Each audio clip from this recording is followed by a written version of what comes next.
ओम शांति।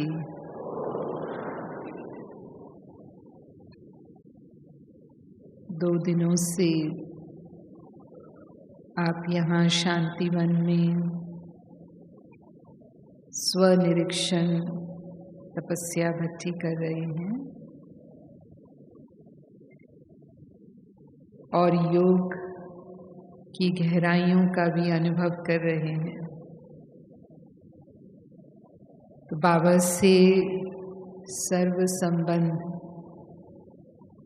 या एक बाप दूसरा ना कोई, ये अनुभूति भी आपको हो रही होगी, क्योंकि मधुबन में ये अनुभव करना हमारे लिए सहज है। वैसे भी योग का अर्थ ही है संबंध, लेकिन जब हम राजयोग कहते हैं तो राजयोग अर्थात सर्वश्रेष्ठ संबंध, सर्वश्रेष्ठ के साथ संबंध और सर्वश्रेष्ठ प्राप्ति कराने वाला संबंध।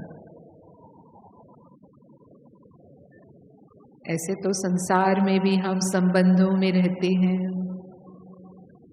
क्योंकि हम समाज में रहते हैं तो समाज में संबंध हैं ही। तो मनुष्यों के साथ जो हमारे संबंध हैं वो सर्वश्रेष्ठ नहीं है, क्योंकि वो संबंध परिवर्तनशील हैं।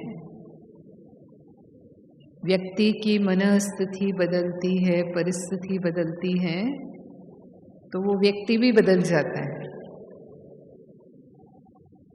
आज जो व्यक्ति हमें प्रेम करता है वो कल हमसे नफरत भी कर सकता है। जो व्यक्ति आज हमें सुख देता है वो कल हमें दुख भी दे सकता है। जो हमारा सम्मान करता है वो कभी हमारा अपमान भी कर सकता है। हम भी ऐसा ही करते हैं। अगर दूसरे हमारे साथ ऐसा व्यवहार करते हैं तो हम भी किन्हीं अवसरों पर दूसरों के साथ इसी तरह से संबंध में आते हैं। लेकिन शिव बाबा के लिए ऐसा नहीं कहेंगे। बाबा तो सदा ही प्रेम का सागर है, वो तो सदा ही सुखदाता है, वो सदा ही शांति दाता है। इसीलिए कहा कि वो संबंध सर्वश्रेष्ठ संबंध है और हम भाग्यवान हैं, पद्मा पदम भाग्यवान हैं कि स्वयं भगवान जब धरती पर आते हैं तो हमें ऑफर करते हैं, क्योंकि इस विश्व के जो हमारे संसार के संबंध हैं उन संबंधों में हम काफी दुखों का अनुभव कर चुके हैं। तो बाबा के संबंध में हम सदा सुख का अनुभव करेंगे। तो हम सभी संबंधों में प्यार का अनुभव करते हैं। संबंधों में क्यों रहते हैं? क्योंकि प्यार मिलता है, सुख मिलता है, हमारी आवश्यकताएं पूरी होती हैं, हमें प्राप्तियां होती हैं। तो यही अनुभव हमें शिव बाबा से भी होते हैं। शिव बाबा से हमें प्रेम मिलता है, बाप दादा से मिलता है। दूसरे शब्दों में कहेंगे, जब हम ब्राह्मण जीवन में आए तब पहला अनुभव जो हमें होता है, जब ये ब्राह्मण जन्म लिया तो क्या अनुभव होता है? पहला ईश्वरीय प्यार का अनुभव होता है। दो चीजें अनुभव होती हैं, एक तो रूहानी प्यार और दूसरा शांति। हम आते हैं इन दो चीजों के लिए। ये लक्ष्य नहीं होता कि कोई मनुष्य से देवता बनेंगे या हमें कोई इतना पुरुषार्थ करना है, लेकिन जो प्यार, निस्वार्थ प्यार, निर्मल प्यार हम आज तक दुनिया में अनुभव नहीं कर रहे थे, जिससे हम वंचित थे, उस प्यार का अनुभव हम जैसे ही इस ब्राह्मण संसार में आते हैं दोनों तरह से अनुभव करते हैं। बाबा से भी अनुभव करते हैं और बाबा के बच्चों से भी, जो हमारा ईश्वरीय परिवार है, प्रभु परिवार है, उससे भी हम अनुभव करते हैं। तो हम समीप आते हैं, लेकिन कई बार हमें शिकायत होती है बाद में कि वो प्यार जो हमें अनुभव पहले होता था, वो अब बाबा का प्यार अनुभव नहीं होता है। तो क्यों अनुभव नहीं होता है? क्योंकि शिव बाबा से प्यार पाने के लिए शिव बाबा के समान होना होता है। इस देह और देह के संबंधों से न्यारा होकर के जब हम आत्मा समझ करके बाबा को याद करते हैं, क्योंकि शिव बाबा तो सदा ही निराकार है, शिव बाबा तो सदा ही विदेही है। तो मेरी स्थिति भी जब विदेही है, तब हमारी फ्रीक्वेंसी बाबा के साथ मैच करती है, तब बाबा के प्यार को हम रिसीव कर पाते हैं। हमारा मन उस स्तर पर होता है, तब हम उस प्यार का अनुभव कर पाते हैं। लेकिन अगर हम अपने आप को देह समझकर याद करते हैं, जो हम भक्ति में करते रहे, तभी तो हम भगवान से समीप संबंध का अनुभव नहीं करते थे। लेकिन यहाँ बाबा ने हमें बताया कि न्यारा होकर के ही प्यारा हो सकते हो। जब न्यारा होंगे तभी उस प्यार का अनुभव हमें निरंतर होगा। तो हम कभी तो आत्माभिमानी होते हैं, कभी जब स्मृत हो जाते हैं तो देह अभिमान में भी आ जाते हैं, हम कर्म कॉन्शियस भी हो जाते हैं। फिर जो संबंधों में हमें सहयोग मिलता है, वो बाबा से भी मदद का अनुभव हम करते हैं। जो सर्व संबंधों का अनुभव हम बाबा के साथ करते हैं, वो मदद बाबा के हर बच्चे को अपने जीवन में जो भी कठिनाइयाँ आती हैं, क्योंकि मदद हमें कब चाहिए होती है? जब हम मुश्किल में होते हैं, कठिनाइयों में होते हैं, परिस्थितियों में होते हैं, तो हम अनुभव करते हैं। तो हम सबके अपने अपने अनुभव हैं। ऐसे हमारे जीवन के भी बहुत सारे अनुभव हैं। इतने अनुभव तो यहाँ शेयर नहीं कर सकते, लेकिन एक अनुभव जो पिछले साल हमें हुआ, वो आपके साथ शेयर करते हैं कि हम गए थे उड़ीसा में राउरकेला। वहाँ पे सेवा का कार्यक्रम था और वो कार्यक्रम करके हम लौट रहे थे। तो रांची एयरपोर्ट से हमें वापस आना था और फ्लाइट ऐसे थी कि रांची से कलकत्ता, फिर कलकत्ता से अहमदाबाद। तो हमने वो बोर्डिंग पास लिया, टाइम पर एयरपोर्ट पर थे और जो बोर्डिंग गेट बताया गया था उस पर जाकर हम बैठे थे। लेकिन वो फ्लाइट का बोर्डिंग गेट कब चेंज हो गया हमें पता नहीं चला और कोई अनाउंसमेंट भी हमें सुनने में नहीं आई। हो सकता है हुई भी होगी, हमारा ध्यान नहीं था, तो हमने वो अनाउंसमेंट भी नहीं सुनी। तो हम फ्लाइट के टाइम तक वहाँ बैठे थे, तो बार बार देखते थे गेट की तरफ कि कोई बोर्डिंग नहीं हो रही, कोई फ्लाइट नहीं लगी। तो सोचा कि लेट हो गई होगी फ्लाइट, कभी लेट भी हो जाती है। तो मेरा बहुत कोई संकल्प नहीं था, क्योंकि हम तो उसके अनुसार सही स्थान पर बैठे थे। लेकिन जब फ्लाइट छूटने का टाइम हुआ, तो वहाँ से जब फ्लाइट की बुकिंग कराते हैं तो वो फ़ोन नंबर लेते हैं। उनका फ़ोन नंबर था, उनके पास हमारा नंबर था। उन्होंने फ़ोन किया कि फ़्लाइट जो है वो डिपार्ट होने वाली है, मैडम आप एयरपोर्ट पर अगर हैं तो आप तुरंत आ जाइए, नहीं तो बोर्डिंग गेट क्लोज हो जाएगा।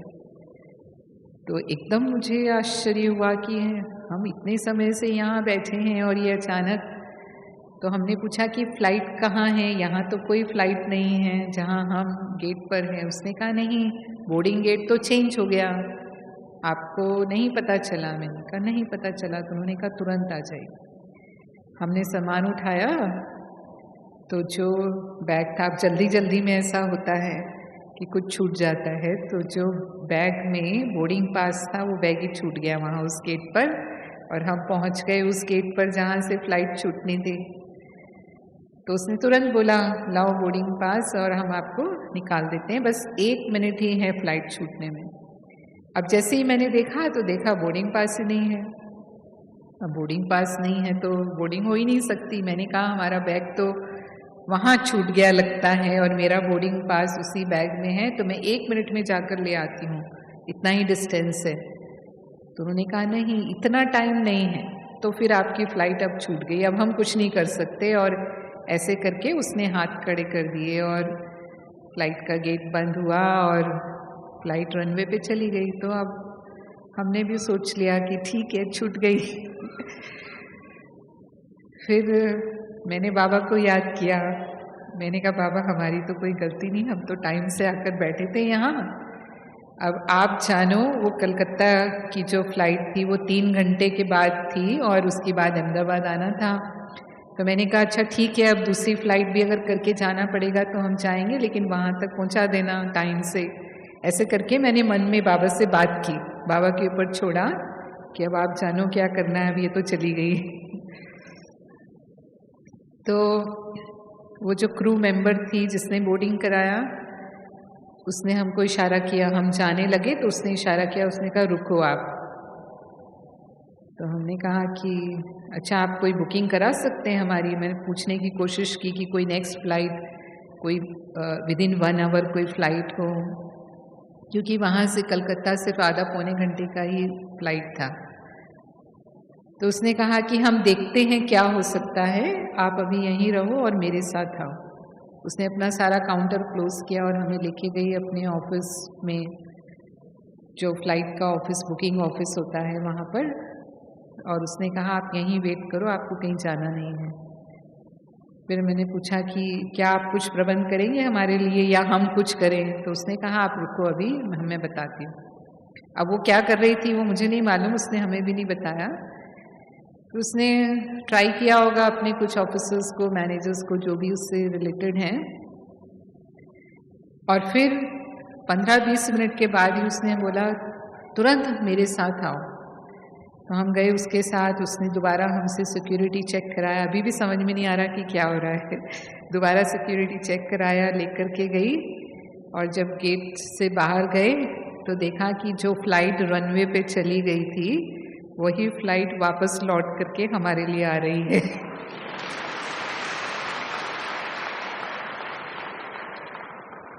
तो वंडरफुल था, मतलब ऐसा कभी नहीं होता है कि जो फ़्लाइट चली गई रनवे पर वो फिर से पलट करके आ जाए। कोई हम वीआईपी भी नहीं थे ऐसे उनके लिए कि कोई हमारे लिए उनको फ़्लाइट लानी है।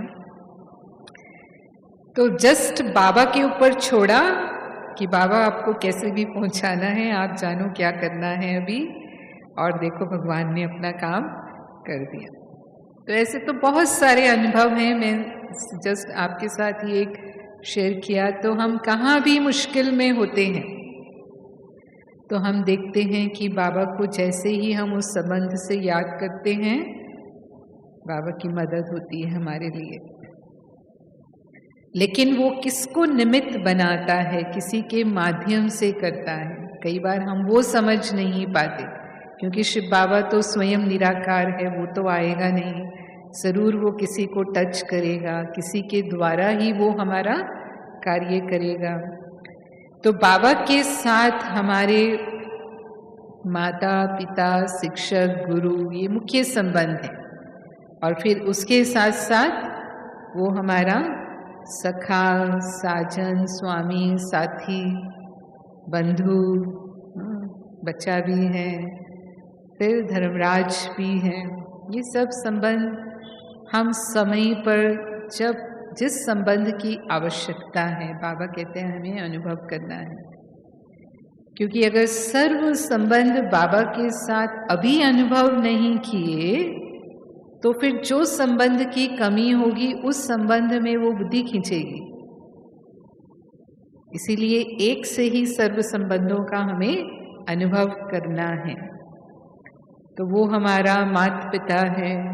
भक्ति में हम कहते थे त्वमेव माताश्च पिता त्वमेव, तुम ही हो माता पिता, तुम ही हो बंधु सखा, तुम ही हो। लेकिन ज्ञान में हम वो अनुभव करते हैं। भक्त तो कहते रहे भगवान पालनहार है, भगवान ही सब कुछ हमें देता है, लेकिन वो कैसे हमारी पालना करते हैं, कैसे हमें योग्य बनाते हैं, कैसे हमें अपना वर्षा देते हैं, अपने सर्व खजानों का मालिक बनाते हैं। हम बालक सो मालिक हो जाते हैं, बाबा के बच्चे, वो हम साक्षात संगम युग पर अनुभव करते हैं। बाबा बच्चों के लिए कहते हैं I am your most obedient servant. कहते हैं कितनी बार बोली में। जैसे आज के माँ बाप भी बच्चों के सर्वेंट ही होते हैं। फील करते हैं ना, जो माता पिता हैं उन्हें बच्चों की पालना कैसे करनी पड़ती है, बिल्कुल उनका सर्वेंट बन करके ही करनी पड़ती। बच्चे मालिक होके रहते हैं माँ बाप के ऊपर।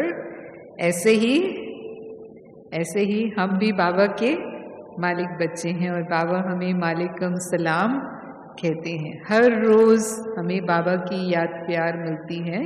मीठे मीठे सिकिलधे बच्चे बाबा हमें कहते हैं। तो उस प्यार का अनुभव माता पिता के रूप में रोज अमृत वेले का जो समय होता है वो विशेष, वो अनुभव का समय होता है जब बाबा हमें अपने सर्व खजानों से भी भरपूर करते हैं। गुणों के खजानों से, शक्तियों के खजानों से, अपने वरदानों से। जो अमृत वेले का समय है वो बाबा के वरदानों का भी समय है। और माता पिता जैसे कहा कि बच्चों की सुरक्षा भी करते हैं। अगर बच्चे माँ बाप के साथ होते हैं तो पूरा निश्चिंत होते हैं, उन्हें कोई परवाह नहीं होती। उनको पता है माँ बाप हैं, संभाल लेंगे, हमें चिंता करने की कोई ज़रूरत नहीं है क्योंकि वो समर्थ हैं। ऐसे ही शिव बाबा भी सर्वशक्तिवान हैं, सर्वसमर्थ हैं। और जब हम उनके साथ अपने आप को अनुभव करते हैं तब हमें भी लगता है परिस्थितियाँ कुछ भी नहीं हैं, हम निश्चिंत होते हैं। बेफिक्र बादशाह की जो स्थिति बाबा कहता है वो तब हमें अनुभव होती है। तो यहाँ भी एक कहानी आती है छोटी सी कि एक बार एक भक्त था भगवान का। तो वो अपने मतलब भगवान को सदा साथ रखता था। भक्ति में वो पूरी कोशिश करता था कि ईश्वर मेरा साथी है। तो एक दिन उसने सपना देखा और सपने में उसने क्या देखा कि वो समुद्र के किनारे टहल रहा है, लेकिन टहलते टहलते उसे पैरों के निशान दिखाई दिए। तो कहीं कहीं तो 4 निशान थे और कहीं कहीं 2 निशान थे। तो जहाँ उसे 4 निशान दिखाई दिए वहाँ उसने महसूस किया कि भगवान उसके साथ चल रहे हैं, तो ये 4 निशान हैं। और कहीं कहीं जो 2 निशान थे वो उसने महसूस किया कि ये 2 निशान शायद मेरे ही हैं। फिर उसने थोड़ा और अच्छी तरह देखा तो ये देखा कि जो 4 निशान हैं वो उस समय है जब वो जीवन में बहुत खुश था, वो बहुत सुखी था। और जब 2 निशान दिख रहे हैं वो समय है उसके जीवन का जब वो दुखी था, जब वो कष्टों में था। तो उसे हैरानी हुई कि मेरे सुख के दिनों में तो भगवान मेरे साथ चल रहे हैं, लेकिन जब मैं तकलीफ में हूँ तब 2 निशान, तो कहाँ गए भगवान? मैं तो हमेशा उनको अपने साथ रखता हूँ। तो उसने शिकायत की कि भगवान मेरे तकलीफ के दिनों में ये 2 निशान ही दिख रहे हैं, आप कहाँ थे उस समय? तो भगवान ने उसे जवाब दिया कि ये जो 2 निशान दिख रहे हैं ये 2 पैरों के निशान तुम्हारे नहीं, ये मेरे निशान हैं। क्योंकि जब तुम कष्ट में थे तब मैं तुम्हें चलने की भी तकलीफ नहीं देना चाहता था, और इसलिए मैंने तुम्हें गोदी में उठा लिया। तो जब मैंने तुम्हें गोदी में उठाया तो ये निशान मेरे निशान है। तो हम भी ऐसे अनुभव करते हैं कि बाबा कैसे हम सभी बाबा के बच्चे इस कलयुगी दुनिया में हैं, तमो प्रधान दुनिया में हैं। विघ्न कदम कदम पर आते हैं जब ब्राह्मण जीवन में हम यात्रा करना शुरू करते हैं। पर कैसे पार होते हैं हमारे विघ्न? कैसे पार होते हैं? हिम्मत है, लगन है, बाबा में पूरा निश्चय है, तो जैसे मक्खन से बाल। बाबा कहता है जहाँ लगन है वहाँ विघ्न ठहर नहीं सकता। उस नशे में, खुशी में कैसे हम पार हो जाते हैं, कौन हमें क्या कहता है, क्या नहीं कहता है, कोई हमारी ग्लानि करता है, कितना फर्क पड़ता है हमको? फर्क पड़ता है? नहीं फर्क पड़ता, क्योंकि हम ये समझते हैं कि हमने क्या पा लिया है वो इनको नहीं मालूम है। हाँ, मन में जो गीत होता है, पाना था सो पा लिया। जैसे बाबा, ब्रह्मा बाबा के समय हम सुनते हैं, हाँ, बाबा को भी दुनिया वाले लोग क्या कहते थे, कितने अपशब्द कहते थे बाबा को, लेकिन बाबा ने कभी उसकी परवाह नहीं की, क्योंकि बाबा ने समझा कि अज्ञान है, समझ ही नहीं है इनको कि ये कौन कह रहा है, कौन कर रहा है, कौन साथी है। तो हम भी इतना सहज बाबा के प्यार में, उस निश्चय में, नशे में पार होते जाते हैं। वो माँ बाप का प्यार, माता पिता का प्यार हम मुश्किलों के समय अनुभव करते हैं। फिर बाबा हमारे शिक्षक हैं, वो परम शिक्षक हैं, सत्य शिक्षक है, और स्वयं भगवान हमारा शिक्षक है। तो कितना नशा और खुशी होना चाहिए।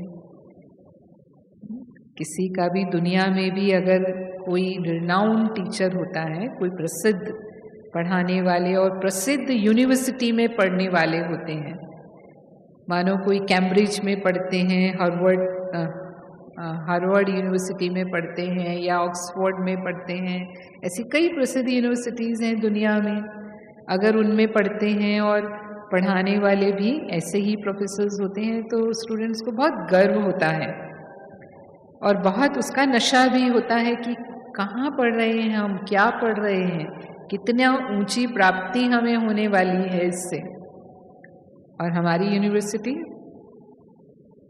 यूनिवर्सिटी कैसी है? हाँ, वही जो भगवान ने खुद स्थापन की है, और पढ़ाने वाला टीचर भी खुद परमात्मा है। तो कितना नशा और खुशी हमें होना चाहिए, और कितना ऊंचा लक्ष्य भी है पढ़ाई का, जहाँ कोई यूनिवर्सिटी हमें ये नहीं बना सकती, राजाओं का राजा नहीं बना सकती, हाँ, देवता नहीं बना सकती। बना सकती है इस दुनिया की कोई यूनिवर्सिटी, वो नहीं बना सकती। लेकिन पढ़ाने वाला तो एकदम एक्यूरेट है। बाबा तो रोज हमें पढ़ाते हैं, कोई दिन ऐसा नहीं होता जिस दिन बाबा की मुरली ना चलती हो। होता है कभी? कहते हैं शिव बाबा कभी कोई बहाना नहीं देते कि आज मैं बीमार हूँ, आज मेरा सिर दर्द है, आज आपको नहीं पढ़ाऊंगा।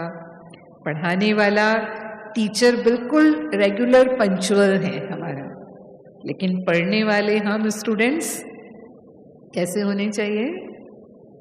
कैसे होने चाहिए? हमारी पढ़ाई में हम रेगुलर और पंचुअल हों, क्योंकि जितना हम रेगुलर पंचुअल होते हैं पढ़ाई में, तभी हमारी धारणा होती है। हम कोई भी पॉइंट मिस नहीं करते, ज्ञान के कोई राज को हम मिस नहीं करते। फिर पढ़ाई में केवल पंचुअल होने की बात नहीं, बाबा कहता है 2 तरह की पढ़ाई होती है, एक होती है थ्योरी और एक होती है प्रैक्टिकल। तो थ्योरी सुनना माना सुन कर के खुश होना, ज्ञान के राजों को हमने समझ लिया, सुन लिया, अच्छा लगा हमको, लेकिन क्या हमने उसे व्यवहार में लाया, उसे प्रैक्टिकल में लाया, अपना जीवन बनाया? और बनाया तो कितना बनाया। और टीचर हमें होमवर्क भी देता है, जो टीचर होता है हमेशा होमवर्क भी देता है। बाबा भी हमें होमवर्क देते हैं, समय प्रति समय बाबा से होमवर्क मिलता है। तो मानो बाबा की शिक्षा है, कम बोलो, धीरे बोलो, मीठा बोलो, एक मिसाल के तौर पर। तो क्या सचमुच हमारा जीवन ऐसा बन गया कि हम इतने अंतर्मुखी हैं कि हम जितना आवश्यक है उतना ही बोलते हैं, उससे अधिक हम अपनी वाणी को व्यर्थ नहीं जाने देते। हमारी वाणी धीरे बोलो मतलब गुस्से में आकर कहीं हम चिल्लाते तो नहीं हैं। मीठा बोलो वो भी तभी संभव है कि जब हम किसी कारण से क्रोध में नहीं आते हैं। या सत्य बोलो वाली बात, जैसे युधिष्ठिर का एग्जाम्पल है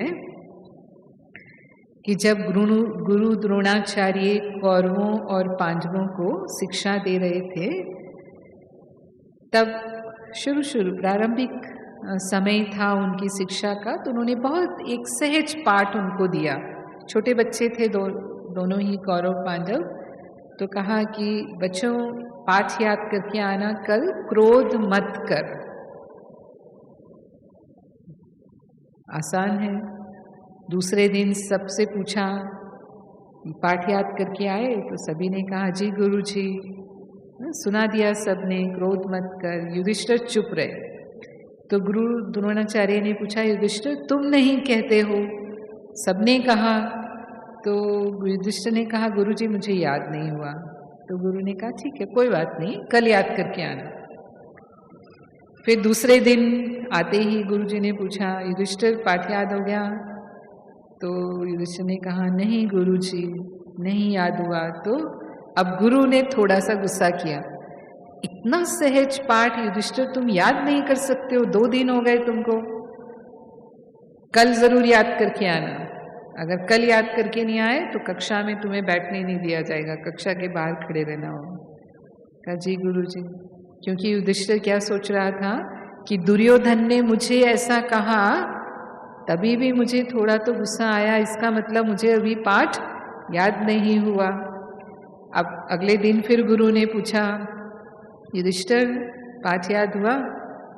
तो कहा नहीं गुरुजी। अब गुरुजी को इतना गुस्सा आया, गुरु द्रोणाचार्य को, पाठ क्या है? क्रोध मत कर। और क्रोध कौन कर रहा है? अब गुरु ही कर रहे हैं। और गुस्से में आके उन्होंने उनको क्लास से बाहर कर दिया। तब युधिष्ठिर ने महसूस किया कि अब मुझे याद हो गया, क्योंकि गुरुजी ने मेरे पर गुस्सा किया तो भी मुझे कुछ महसूसता नहीं हुई। इसका मतलब अब मैं कह सकता हूँ कि मुझे याद हुआ। तो कहा गुरुजी अब पाठ याद हो गया। तो गुरु ने कहा सजा खाने के बाद याद हुआ?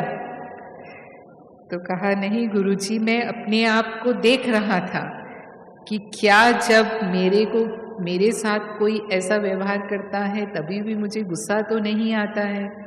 अब आपने जब मुझे गुस्सा करके कहा और बाहर कर दिया तभी भी मुझे कुछ महसूस नहीं हुआ, तो अब मैं कह सकता हूँ कि मुझे ये पाठ याद हो गया। तो ये है व्यवहारिकता।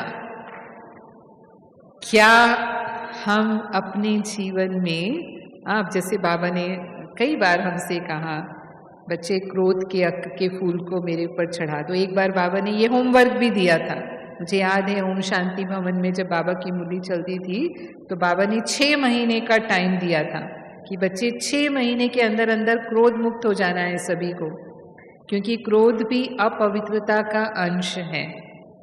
क्रोध बहुतों को दुख देता है, तो इसको मेरे ऊपर चढ़ा दो। फिर बाबा ने कहा जो ऐसा कर पाएगा उसे बाबा इनाम भी देंगे, ये भी बाबा ने कहा था। और बाबा ने 6 महीने के बाद फिर सबको सभा में उठाया भी था जब बाबा आए थे दोबारा। हाँ, तो आप तो उस समय नहीं थे, आप तो सब 2 से 12 साल वाले ग्रुप में हैं, शांतिवन वाले ग्रुप में हैं। जब बाबा डायमंड हॉल में आना शुरू हुए तो अभी हम आपसे पूछते हैं, आप में से कौन समझते हैं कि हमने अपने गुस्से को जीत लिया है? कोई कैसा भी व्यवहार करे हमारे साथ, हमको गुस्सा नहीं आता है। कोई मेरी बात नहीं मानता, कोई गलती करता है, कोई मेरा अपमान कर देता है, कोई मेरी ग्लानि करता है, बच्चे कहना नहीं मानते हैं, या जो भी, हाँ, जो ऐसा समझते हैं वो हाथ उठाएं।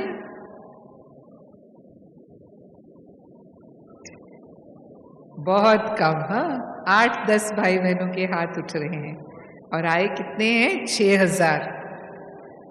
हाँ, क्या कहेंगे, कैसी रिजल्ट है?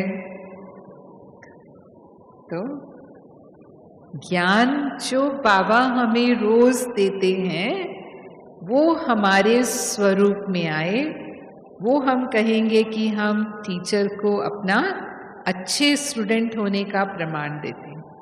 तो हमें ये पुरुषार्थ करना है। फिर बाबा हमारा शिक्षक के साथ साथ सतगुरु भी है, और सतगुरु से लोग आशीर्वाद प्राप्त करना चाहते हैं, जिसे हम वरदान कहते हैं। तो आशीर्वाद क्यों प्राप्त करना चाहते हैं? कि हमारे जीवन की मुश्किलें आसान हो जाएं। गुरु मेरे सिर पर हाथ रख दे और मेरे सब काम अपने आप हो जाएं, ऐसा ही कोशिश करते हैं ना। गुरु क्यों करते हैं लोग दुनिया में? आप लोगों ने भी ज्ञान में आने से पहले कईयों ने गुरु किए होंगे।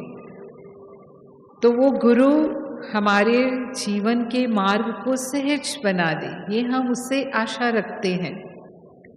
बाबा ने हमारे जीवन को कितना सहज बना दिया। अगर हम बाबा के दिए हुए वरदानों को याद रखते हैं, स्मृति में रखते हैं, जो भी बाबा हमें वरदान देते हैं, बाबा हमें आशीर्वाद वो गुरुओं जैसे नहीं देते हैं।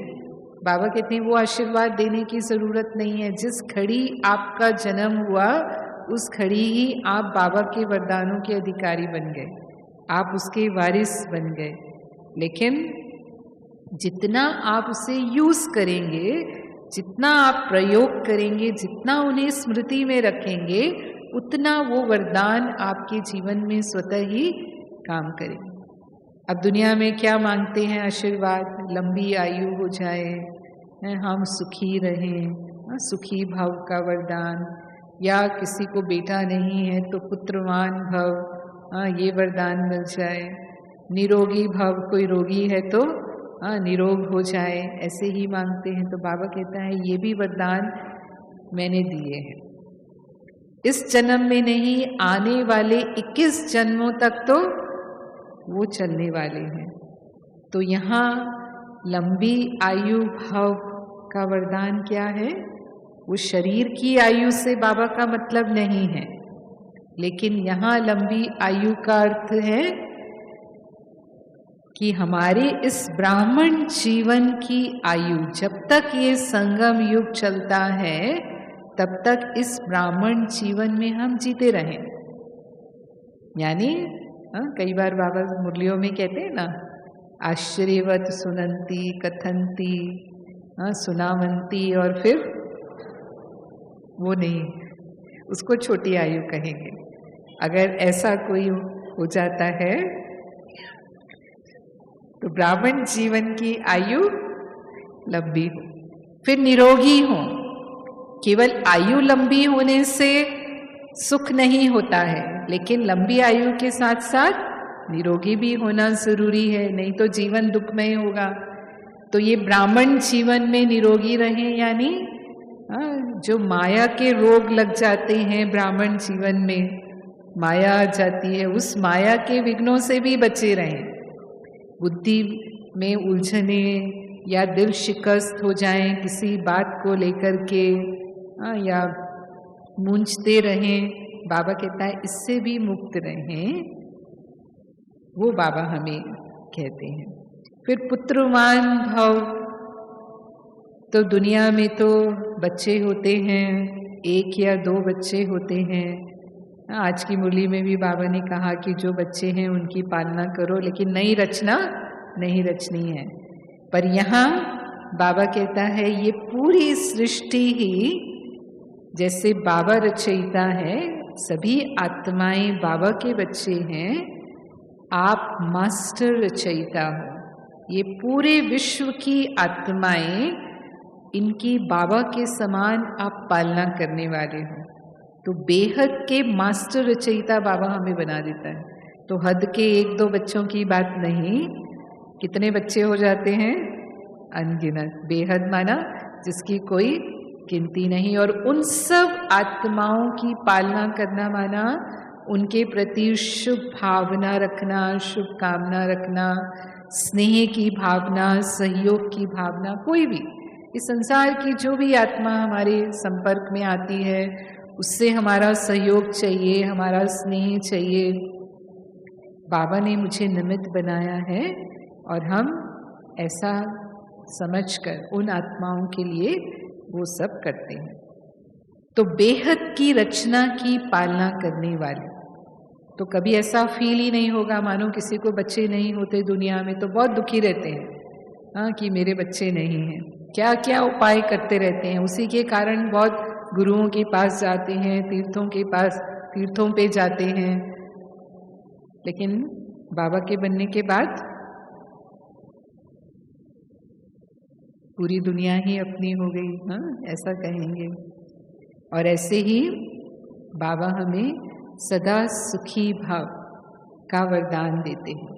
फिर गुरु मंत्र देते हैं, कोई ना कोई मंत्र देते हैं गुरु की, ये मंत्र, ये नाम आप जपो।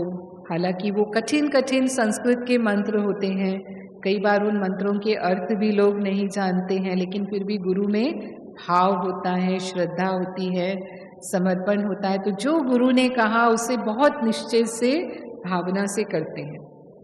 जैसे हम सुनते हैं ब्रह्मा बाबा ने 12 गुरु किए थे, सुनते हैं ना, 12 गुरु किए, और बाबा की अपने गुरुओं के प्रति इतनी श्रद्धा, भावना और विश्वास था कि अगर गुरु ने आधी रात को भी बुलाया तो बाबा ये नहीं सोचेगा कि अभी आधी रात है, हाँ, मैं सुबह तक इंतज़ार कर लूँ, सुबह जा सकता हूँ। नहीं, आधी रात माना उस घड़ी ही बाबा जाएंगे। एक हम हिस्ट्री में सुनते हैं कि बाबा के पोते का जन्मदिन था और उसके जन्मदिन की पार्टी रखी गई, बहुत सारे मेहमान आने वाले थे, और उसी समय गुरु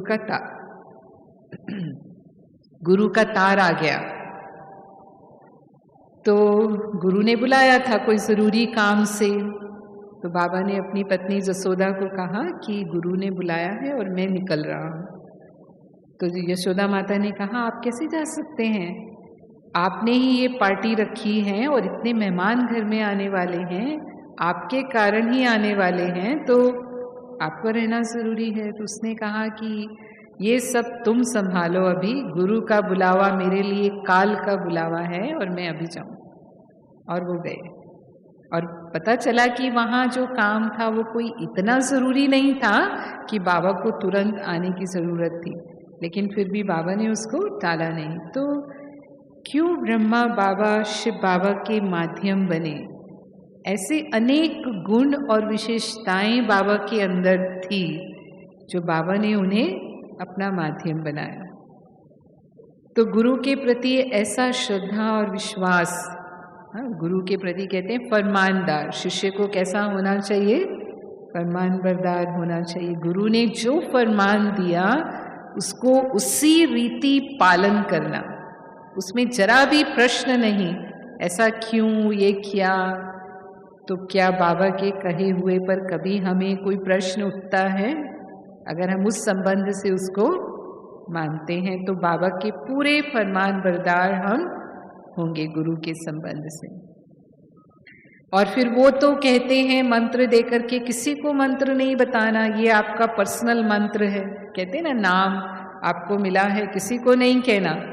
हाँ, किसने पहले गुरु किए यहाँ आने से पहले? वो हाथ उठाएं, देखो कितने सब हाथ उठा रहे हैं। हाँ, तो सभी को मंत्र मिले होंगे, गुरु से कोई ना कोई नाम मिला होगा। लेकिन यहाँ बाबा ने कौन सा मंत्र दिया?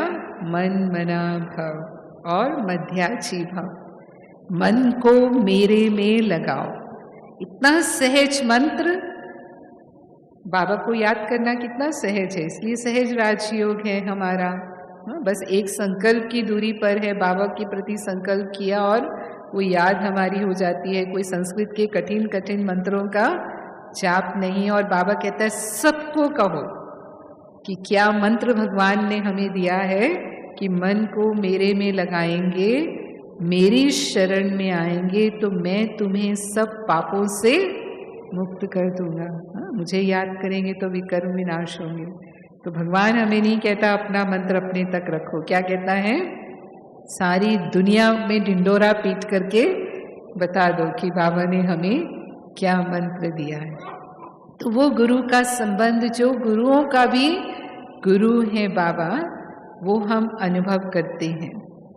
और बाबा हमारे लिए साजन भी है। साजन और सजनी का संबंध कैसा होता है? वफादारी का संबंध होता है। वफादारी का संबंध माना पसंद नहीं आता है अगर पति का पत्नी के अलावा किसी और के साथ भी संबंध है, या पत्नी का पति के अलावा किसी और के साथ भी संबंध है, तो संबंधों में क्या होने लगता है फिर? अगर ऐसा कोई सांसारिक संबंधों में भी देखते हैं, पति पत्नी के संबंध में, तो वो संबंध टूटने लगता है, संबंधों में दूरी बढ़ने लगती है। बहुत सारे तलाक के केसेस का कारण यही होता है दुनिया में। शिव बाबा को भी इस संबंध में वफादारी ही पसंद है। वफादारी माना एक बाप दूसरा ना कोई, बुद्धि किसी और की तरफ, किसी भी देहधारी के आकर्षण में न जाए। जिसको बाबा कहता है तुम्ही से खाऊं, तुम्ही से बैठूं, तुम्ही से सुनूं, तुम्ही संग चलूं, तुम्ही संग प्रीत निभाऊं। तो ये साजन और सजनी का संबंध है। चलो बहनों के लिए तो कह सकते हैं साजन का संबंध। भाइयों के लिए क्या कहेंगे? भाइयों के लिए क्या कहेंगे? साजन है या सजनी है?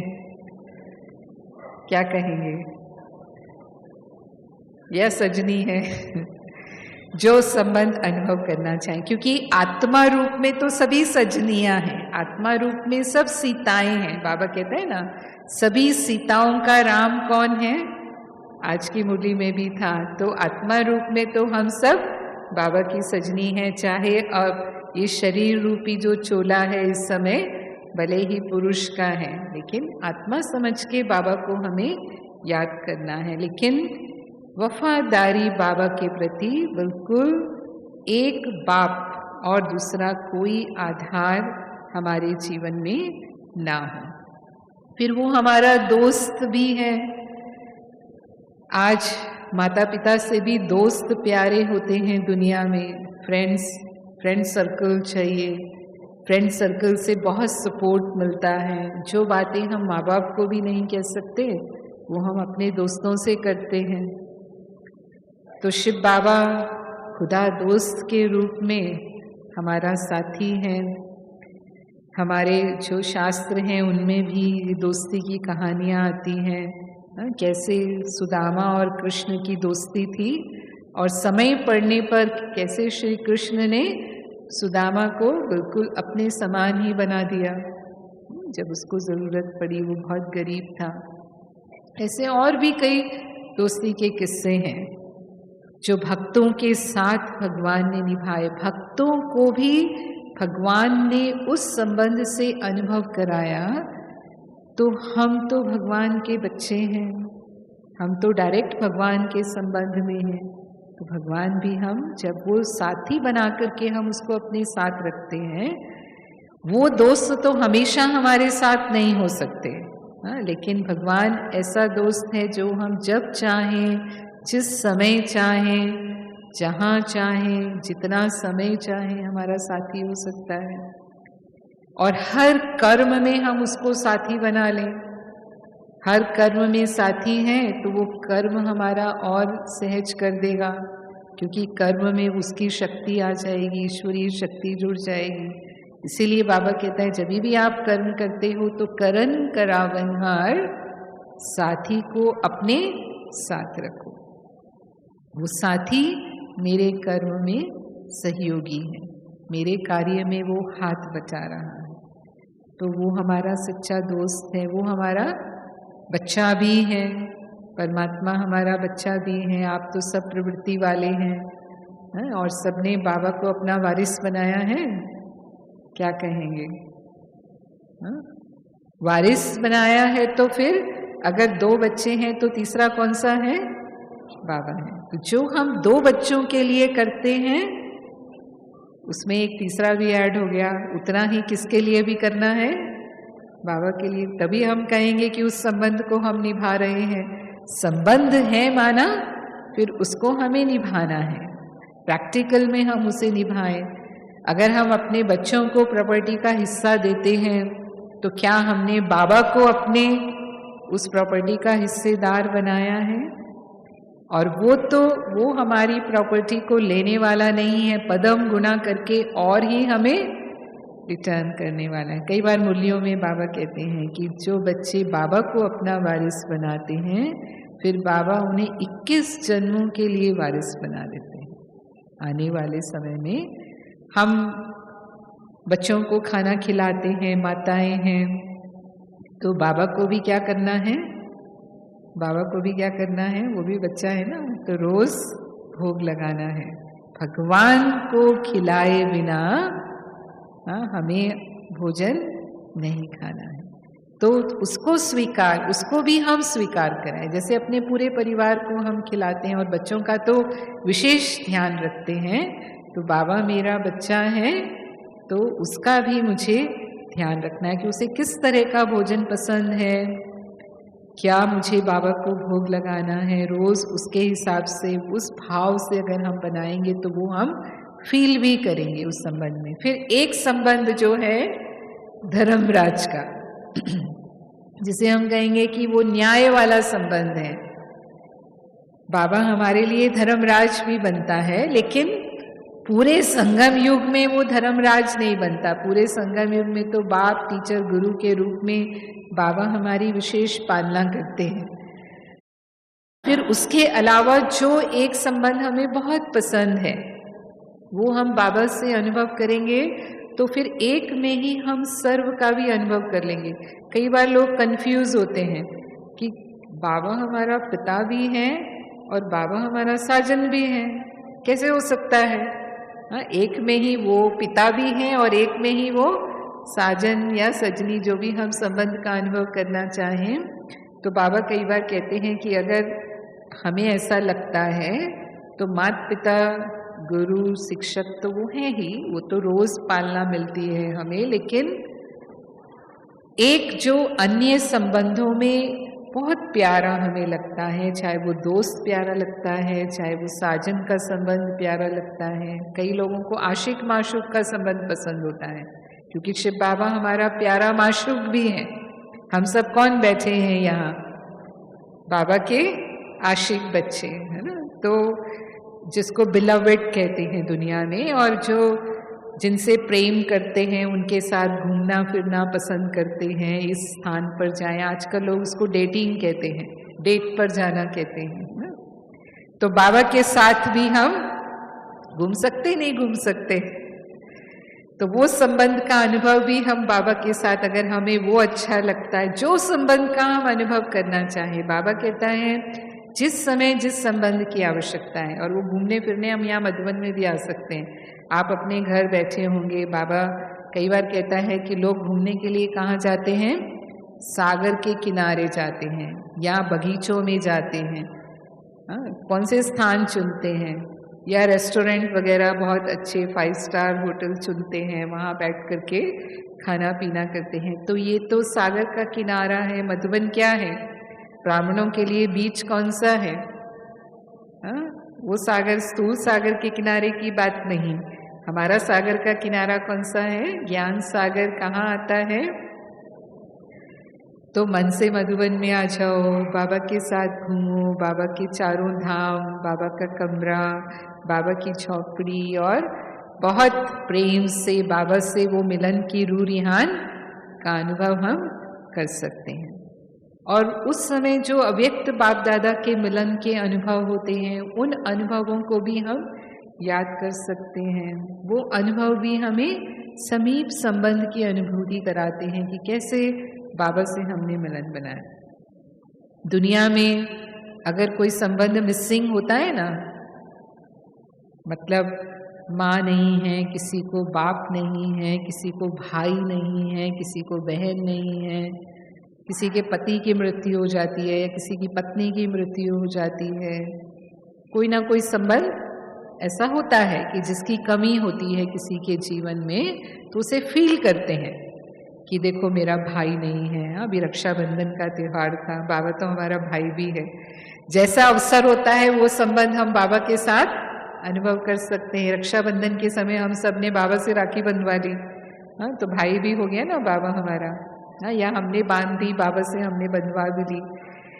तो कहने का भाव क्या है कि वो कोई भी कमी हमें फील नहीं होती। ऐसे बहुत ब्राह्मण हैं, जब वो ज्ञान में आए तो उनके कोई ना कोई संबंध कम थे। जैसे कोई माता है, उनका पति नहीं है मानो, बाबा तो पतियों का पति है, बाबा के साथ उस संबंध का अनुभव किया और उसके बाद कभी फील ही नहीं किया कि मुझे पति नहीं है। बाबा इतना अच्छा सुंदर अनुभव कराता है। या और भी जो भी कोई संबंध है, तो ऑल इन वन है बाबा, सर्व संबंध एक में समाये हुए हैं।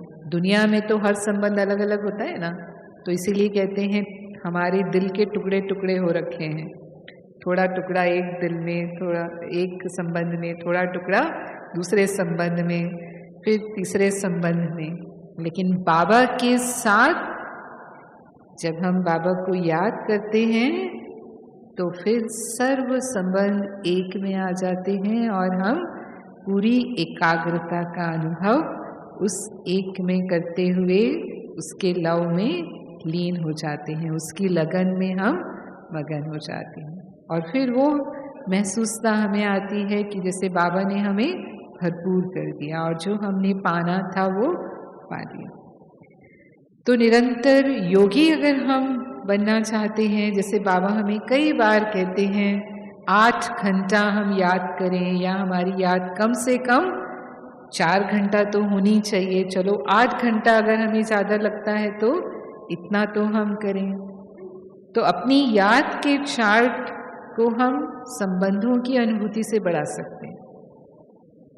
जिस समय जो संबंध है उस समय अनुभव करें। अमृत वेले माता पिता की पालना लें, मुरली के समय हम शिक्षक के संबंध से, जब हम सारे दिन ज्ञान का मनन चिंतन करते हैं, तो जब मुरली को हम रिवाइज कर रहे हैं या ज्ञान को अपनी बुद्धि में ला रहे हैं। अभी संडे की मुरली कितनी अच्छी थी, स्वचिंतन, शुभ चिंतन और शुभ चिंतक बाबा ने कहा। तो बाबा ने कहा केवल साजों को सुनना नहीं है, लेकिन उसके राज में भी जाना है। तो जो स्टूडेंट पढ़ाई को याद करता है वो टीचर को भी याद करता है, क्योंकि पढ़ाने वाला कौन। इसीलिए कहा मुरली से प्यार माना, मुरलीधर से प्यार। और वो हमने दादियों में देखा। बड़ी दादी को हमने देखा, दादी प्रकाश मणि जी को 4 बार दादी मुरली पढ़ती थी। रात को सोने से पहले तो था ही था, कभी भी बिना मुरली पढ़े दादी जी नहीं सोए। कई बार बाबा के प्रोग्राम में हम देखते थे 12 बज जाते थे और इतनी देर से दादी कमरे में आए, तो हमें वो सौभाग्य मिला दादी के अंग संग उनके साथ सेवा करने का। तो हम ही कई बार कहते थे, जैसे साथ में मुनि दीदी वगैरह भी, कि दादी बहुत देर हो गई है, आप अमृत वेले तो मुरली पढ़ते ही हैं, अभी सो जाइए। तो दादी कहती थी मैं मुरली नहीं पढ़ूंगी तो मुझे नींद ही नहीं आएगी। और दादी को 1 घंटा लगे चाहे, बाबा जो मुरली चलाकर गया है वो मुरली पूरी पढ़ेंगे। उस समय 4-4 पेज की मुरली होती थी, पूरी मुरली पढ़ेंगे और फिर उसके बाद 1 मिनट में सो जाएंगे। फिर सोने में भी ज़्यादा टाइम नहीं लगता था, 1 मिनट में दादी फिर सो जाती थी।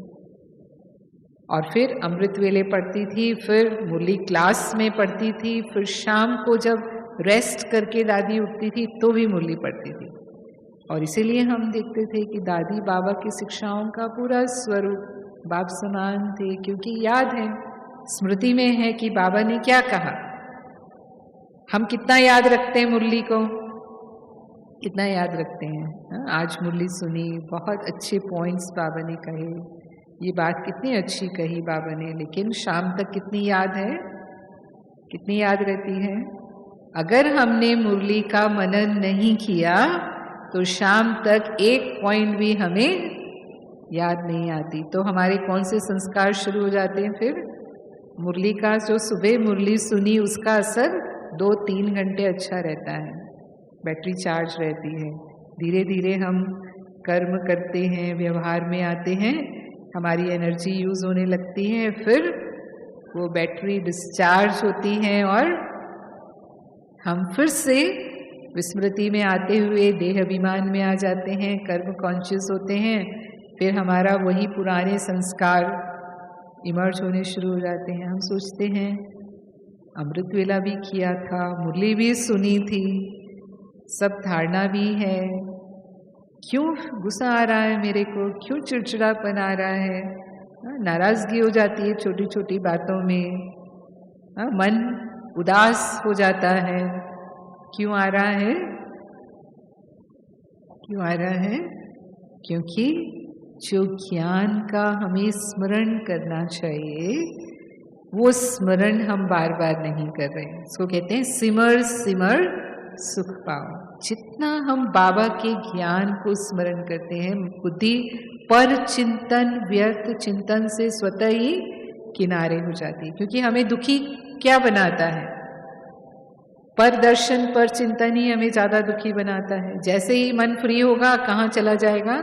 इसकी उसकी बातों में, इसने किया, ऐसे किया, वैसे किया, क्यों किया। ज्ञान एक तरफ, बुद्धि कहाँ जा रही है? लेकिन अगर हम अटेंशन दे करके अपनी बुद्धि को ज्ञान की बातों में, जो बाबा ने कहा, भले हम उसके पॉइंट्स नोट करें। आजकल तो हमारे पास बहुत साधन है, कोई कमी नहीं है।